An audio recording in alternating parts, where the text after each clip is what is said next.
मुझे ଯେତେବେଳେ 2014 प्रथम थर रेड़ाकोल विधायक हेली मुझे देखली रेड़ाकोल बासी तांकर परिवार के नहीं कि केमके जीवा लगी गोटे भल जगह नहीं थिला रेड़ाकोल भितरे एवं तांकर बंधु बांधव भी आसले काके बुलावा लगी जगह नहीं थिला तो मुई प्रथमे फॉरेस्ट पार्क हमें ध्यान दी कि हमें ताके से कामों के सालू एवं 2015 रे मुई से समय रे जन फॉरेस्ट सेक्रेटरी थिले शर्मा बाबू तांको प्रस्ताव देली जी जे रेड़ाकोल रे गोटे इको पार्क करा जाऊ हम पाखरे गोटे भल बगीचाटे थिला 9 एकर 40 डेसिमल रो सेटा के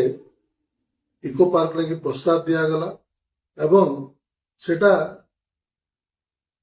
जेतेबेले शर्मा बाबू परे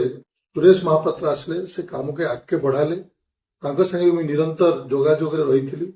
से बुली भी थरे आसते हमर रेड़ाकोल के से पार्क रो हमर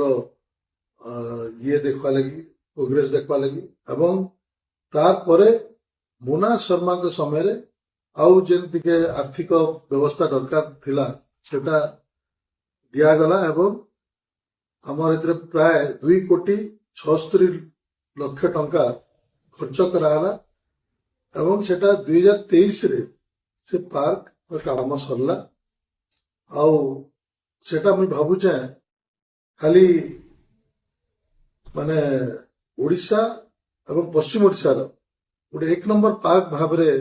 सेटा आमे ताके तैयारी करिथिलु जेंतरे कि फगुआरा थिला पॉन्ड तैयारी कराइथिला विभिन्न प्रकार औषधि गछ लागिथिला अन्य नेचुरल गछ माने भी सब फल गछ भी रहिथिला तो बहुत सुंदर परिवेश आ सुंदर व्यवस्था से पार्क भितरे कराला एवं विभिन्न प्रकार फूल भी से पार्क लगा हिथिला एवं मुई भाबुचे एटा पश्चिम ओडिशा गोटे 1 नंबर पार्क भाबरे उभा हला एवं मुई भाबुचे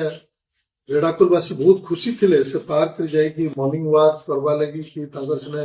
बुलाबुली करवा लगी तार से पार्क रो जाई कि मजा नउथिले किंतु दुर्भाग्यर विषय हला आज 2 वर्ष पूरी गला नुआ बीजेपी सरकार के मुख्यमंत्री एवं जिला प्रशासन के अनुरोध करुचे जे इटा के तुरंत या ऊपर पदक्षेप नौ एवं एते सुंदर पार्क के फिर रेड़ाकोलवासी सेवा रे आनु।